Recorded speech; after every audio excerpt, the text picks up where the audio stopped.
اللہ وبرکاتہ ان اللہ و ملائکتہ یصلون علی النبی یا ایھا الذین آمنوا صلوا علیہ وسلموا تسلیما اللهم صل علی سیدنا محمد وعلى ال سيدنا محمد وبارك وسلم اللهم صل على سيدنا محمد وعلى ال سيدنا محمد وبارك وسلم اللهم صل على سيدنا محمد وعلى ال سيدنا محمد وبارك وسلم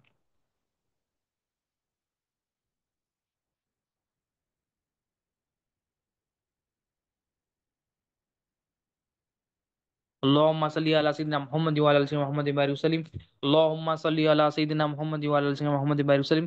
اللہ تعالیٰ کا بے انتہا فضل و کرم ہے کہ اس نے میں نبی کریم صلی اللہ علیہ وسلم کی امت میں پیدا فرمایا اور پیدا ہونے کا فخر عنایت فرمایا۔ الحمدللہ یہ فخر اشک انبیاء نکلا، مزید برائے کرم ہوا کہ اللہ تعالیٰ نے قرآن جیسی نعمت سے سرفراز فرمایا، اولیاء اللہ کے دامن سے وابستہ کیا اور ایمان کی تجدید کے لیے ہم سب کو یہاں جمع فرمایا۔ ایک مرتبہ حضور غوث اعظم دستگیر رضی اللہ تعالیٰ عنہ کی بارگاہ میں ایک ماں اپنے بیٹے کو لاتی ہے اور عرض کرتی ہے، یا سیدی یہ میرا بیٹا ہے، میں اللہ تعالیٰ کے لیے اور آپ کی خدمت کے لیے اپنا بیٹا آپ کو عطا کرتی ہوں، عطا کہ یہ آپ کی غلامی میں اللہ تعالیٰ کی اطاعت، نبی کریم صلی اللہ علیہ وسلم کی اطاعت جو ہے نا اس کو حاصل ہو جائے، آپ کی غلامی اس کو حاصل ہو جائے، اہل بیت کی محبت اس کو مل جائے، صحابہ کرام کی محبت اس کو مل جائے۔ تو وہ عورت آتی ہے اور پیش کرتی ہے حضور اپنے بیٹے کو آپ کی خدمت کے لیے، تو حضور غوث ثقلین رضی اللہ عنہ اس کو قبول فرما لیتے ہیں، اور پیرانے پیر جو ہے نا اس بچے کو، اس لڑکے کو کیا کرتے ہیں، آپ اپنے پاس رکھتے ہیں اور خوب جو ہے نا مجاہدے میں لگاتے ہیں، مطلب اس کے تزکیہ نفس کراتے ہیں، تصفیہ قلب کراتے ہیں، خوب محنت مجاہدہ کراتے ہیں اپنی خانقاہ میں، اپنے مدرسے میں۔ تو پھر وہ کچھ دن بعد وہ ماں جو ہے نا اپنی بیٹی کو دیکھنے آتی ہے کہ میرا بیٹا کس حال میں ہے، کیسا ہے، کیونکہ ماں ہے، ماں کو تو بیٹے کا درد ہوتا ہے، بیٹے کی تکلیف ہوتی ہے، بیٹے کی یاد ہوتی ہے۔ دے کر تو گئی وہ حضور غوث پاک کے پاس، کے حوالے تو کر کے گئی، مگر فکر تھی اس کو، وہ بھائی واپس آئی حضور غوث پاک کے پاس آ کے دیکھتی ہے کہ دیکھتی ہے کہ اس کا جو بیٹا ہے بڑا کمزور لاغر ہو گیا ہے، مطلب اتنا دبلا پتلا ہو گیا، جس طرح چھوڑ کے جس دن گئی تھی اس سے بہت زیادہ کمزور ہو گیا۔ اب وہ پریشان ہو گئی کہ میں تو میرے بیٹے کو جو ہے نا غوث پاک کے پاس چھوڑ کے گئی، تو آپ، وہ ماں پریشان ہو جاتی، اور جب وہ بچے کو دیکھتی ہے وہ کمزور، اور جا کر غوث پاک حضور غوث اعظم دستگیر رضی اللہ عنہ کو دیکھتی ہے، تو آپ دیکھتے ہیں کہ وہ پیرانے پیر جو ہے نا سامنے آپ کے چکن رکھا ہوا ہے، گوشت رکھا ہوا ہے، اور وہ گوشت تناول فرما رہے ہیں۔ تو وہ ماں ہے، پوچھتی ہے کہ یا سیدی، اے ہمارے سرتاج، میرا بیٹا اتنا مجاہدے میں آپ لگا دیے، اتنا کمزور اور لاغر ہو گیا، اور آپ جو ہے نا گوشت کھا رہے ہیں، آپ جو ہے گوشت کھا رہے ہیں۔ تو حضور غوث اعظم دستگیر رضی اللہ عنہ ماں کی فکر دے گی کہ مطلب ماں سوال کر رہی ہے کہ میرے بیٹے کو یہ اور آپ گوشت کھا رہے ہیں، آپ استاد ہے اور یہ شاگرد ہے آپ کا، تو میرا بیٹے کو تو میں حوالے کر کے گئی تھی آپ کی۔ تو حضور غوث اعظم دستگیر نے کیا ہے، اپنے سامنے آپ کی جو ہے نا ہڈیاں رکھے ہوئے تھے، ایک مشہور کرامت ہے آپ کی، آپ کے سامنے کیا ہے ہڈیاں رکھے ہوئے تھے، آپ نے حکم دیا اٹھ اللہ کے حکم سے، زندہ ہو جا اللہ کے حکم سے۔ تو جیسا ہی آپ نے حکم دیا تو وہ جو مرغی، جو ہڈیاں تھے وہ ایک ذرا زندہ مرغی بن گئی۔ تو آپ نے اس ماں کو کہا کہ دیکھ، جب تیرا بیٹا اس قابل ہو جائے گا تو جب جو چاہے کھائے، اب کیونکہ یہ اس قابل نہیں ہے، اس کا مجاہدہ ضروری ہے، اور مجاہدے میں یہ نہیں ہوتا، تو جب تیرا بیٹا اس قابل ہو جائے گا جس طرح میں نے اب کیا، تو جب تیرا بیٹا جو چاہے کھائے۔ تو ماں کو اس کی تسلی دی، ماں کو اس کے دل کو سکون اور قرار دیا کہ دیکھو یہ جو تم جہاں پر چھوڑ کے گئی ہو علم دین کے لیے، وہ تمہاری اب میرے حوالے کر کے گئی، صحیح حوالے کر کے گئی، اللہ اور اس کے رسول کے حوالے کر گئی، تو اس کو کرامت کے ذریعے اس کو ہدایت دی، فرمائے کہ دیکھو جب یہ بچہ تمہارا اس قابل ہو جائے گا تو تم ضرور جو ہے نا دیکھو کہ تو تمہارا بچہ جو چاہے وہ کھا لے۔ اور ایک مرتبہ حضور غوث اعظم دستگیر رضی اللہ عنہ، حضور غوث اعظم دستگیر رضی اللہ عنہ کو جو ہے نا اللہ تعالیٰ نے نبی کریم صلی اللہ علیہ وسلم کے جنہیں جو ہے نا آپ کو کرامتیں عطا کی، بے شمار کرامتیں آپ کی، بے شمار جو ہے نا پوری زندگی آپ کی اتنی کرامتیں کسی ولی کو اتنی کرامتیں نہیں ملی، تو اللہ تعالیٰ نے آپ کو اتنی کرامتیں، نبی کریم صلی اللہ علیہ وسلم سے اتنی کرامتیں آپ کو ملی۔ تو حضور غوث اعظم دستگیر رضی اللہ عنہ ایک مرتبہ راستے سے گزر رہے تھے، تو آپ نے دیکھا کہ دینا ایک مسلمان اور عیسائی لڑ رہے ہیں، جھگڑ رہے ہیں، تو دونوں سے جا کے پوچھا کہ کس بات میں جو نا جھگڑا کر رہے ہیں، تو دونوں اس بات پہ جھگڑا کر رہے تھے کہ عیسائی کہہ رہا تھا، عیسائی سے پوچھا کس بات سے جھگڑا کر رہے ہو، تو وہ کہہ رہا تھا کہ عیسائی کہہ رہا تھا، وہ مسلمان نے کہا پہلے کہ یہ جو ہے نا نبی کریم صلی اللہ علیہ وسلم سے افضل حضرت عیسیٰ علیہ السلام کو کہہ رہا، کیونکہ وہ عیسائی تھا، تو وہ عیسیٰ علیہ السلام کو جو ہے نا عظمت کا خیال تھا، عیسیٰ علیہ السلام کی بڑائی کا خیال تھا، اور مسلمان جو تھا بے شک مسلمان کا تو عقیدہ ہے کہ نبی کریم صلی اللہ علیہ وسلم تمام انبیاء علیہ السلام کے سردار ہیں، تمام انبیاء علیہ السلام، تمام نبی، تمام رسولوں کے بھی رسول ہے ہمارے آقا صلی اللہ علیہ وسلم. تو مسلمان نے وہ بات کی، تو اس بات پہ بحث ہو رہی ہے اس میں. تو حضور غوث اعظم نے وہ عیسائی سے پوچھا کہ تو چاہتا کیا ہے، کس وجہ سے جو ہے نا تو یہ کہہ رہا ہے کہ عیسیٰ علیہ السلام کی عظمت اور اعلیٰ ہے. تو وہ کہنے لگا کہ میرے جو عیسیٰ علیہ السلام ہے، حضرت عیسیٰ علیہ السلام، وہ جو ہے نا مردوں کو زندہ کرتے تھے، وہ مردوں کو زندہ کرتے تھے. تو حضور غوث پاک فرماتے ہیں اچھا ٹھیک ہے، میرے تو آقا نبی کریم صلی اللہ علیہ وسلم محمد رسول اللہ صلی اللہ علیہ وسلم، میں تو ان کا ایک ادنا غلام ہوں، میں تو ایک چھوٹا غلام ہوں، بندہ ہوں میں اللہ کا، میں نبی نہیں ہوں، میں غلام ہوں. اپنی عاجزی پیش کی. حضور غوث اعظم کی یہ زندگی کیا تھی، تمام کی تمام زندگی آپ بندگی میں گزارے. نبی کریم صلی اللہ علیہ وسلم کی زندگی میں سنتوں پہ زندگی تھی آپ کی، نبی کریم صلی اللہ علیہ وسلم کی ہر سنت کو اپناتے. نبی کریم صلی اللہ علیہ وسلم سے بیعت محبت تھی، اور عاجزی اور انکساری بھی بہت تھی آپ کے پاس. تو یہاں پر بھی آپ کیا کہ میں نبی تو نہیں ہوں، میں ایک بندہ ہوں، عام بندہ ہوں، اور میں نبی کریم صلی اللہ علیہ وسلم کا امتی ہوں. تو آپ فرماتے ہیں اگر میں کسی کو زندہ کر دوں تو کیا تو میرے نبی پر ایمان لائے گا؟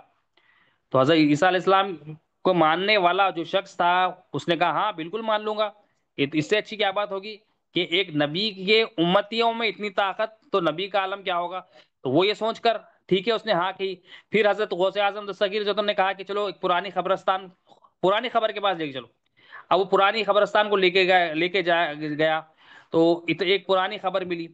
تو وہ پرانی خبر پر حضور غوث اعظم دستگیر نے اس عیسائی کو کہا کہ یہ جو خبر ہے، یہ خبر ایک گانے والی کی کسی کتاب میں جو ہے نا ایک مرد کا ذکر ہوا، کسی نے جو نا وہ خبر والے کو ایک عورت سے جو ہے نا عورت کہا، وہ لڑکی کہا، کسی نے اس کو لڑکا کہا. تو حضور غوث اعظم نے فرمایا کہ یہ جو ہے نا گانے والا تھا، اور یہ گانے والا تھا، اور جب یہ خبر سے اٹھے گا تو گاتے ہوئے، تو چاہتا ہے اگر تو چاہتا ہے تو یہ گاتے ہوئے اٹھے گا. تو اس نے کہا ٹھیک ہے. تو اور حضور غوث اعظم نے فرمایا کہ حضرت عیسیٰ علیہ السلام جب مردوں کو زندہ کرتے تو کیا کہتے تھے؟ تو اس نے کہا قم باذن اللہ، کہ اللہ کے حکم سے اٹھ جا.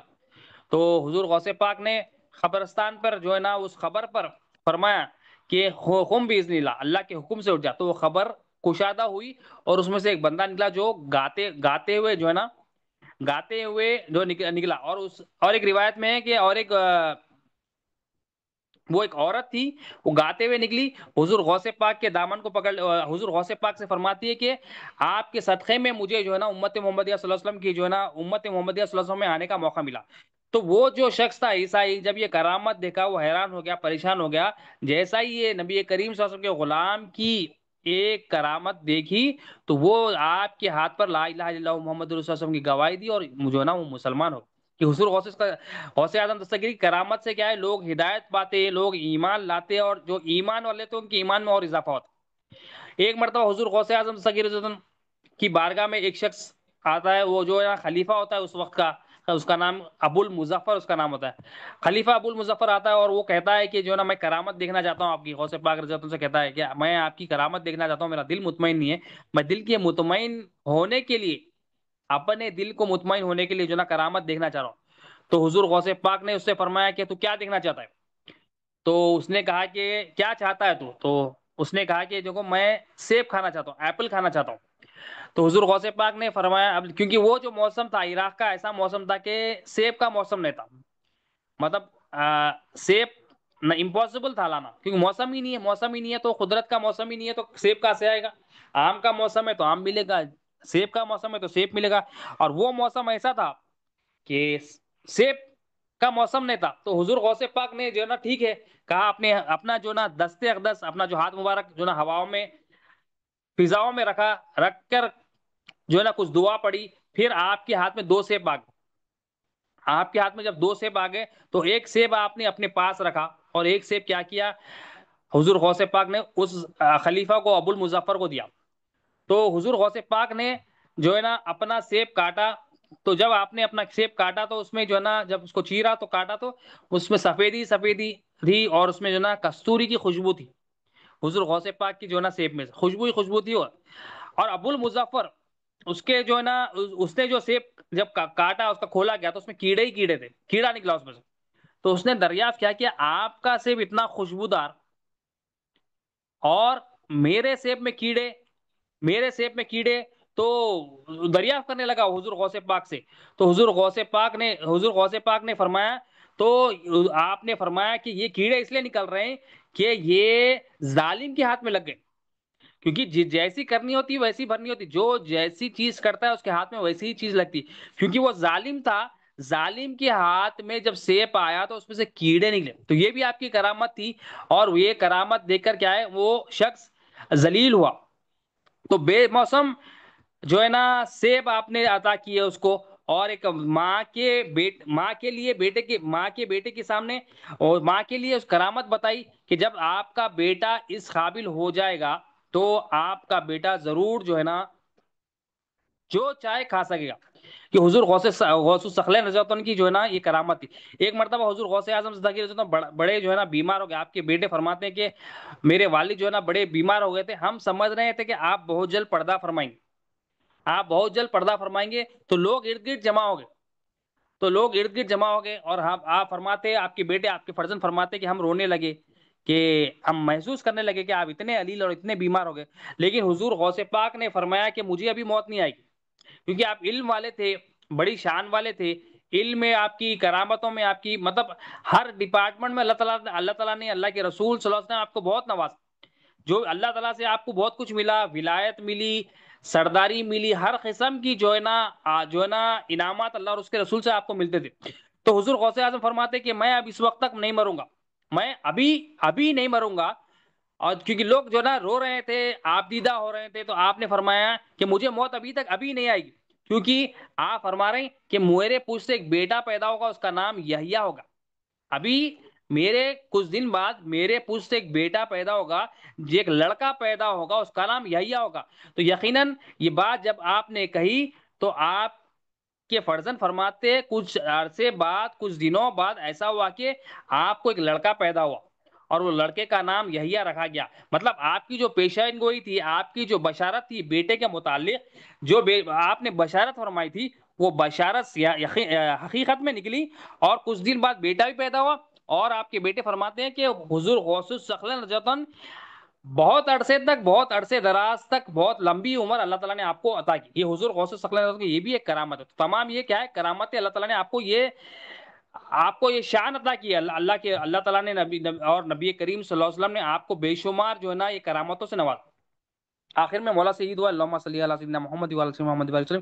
یا اللہ جو کچھ کہا گیا ہے، سنا یا بولنے سننے سے عمل کی توفیق عطا، ہر دعا کے عمل میں اخلاص عطا فرما، ہماری اس حاضری کو قبول فرما، اس میں جو غلطیاں ہو گئی معاف فرما. اللہم صلی علی سیدنا محمد وعلی آل محمد وسلم. سبحان ربک رب العزۃ عما یصفون، الحمد للہ. صلاۃ والسلام.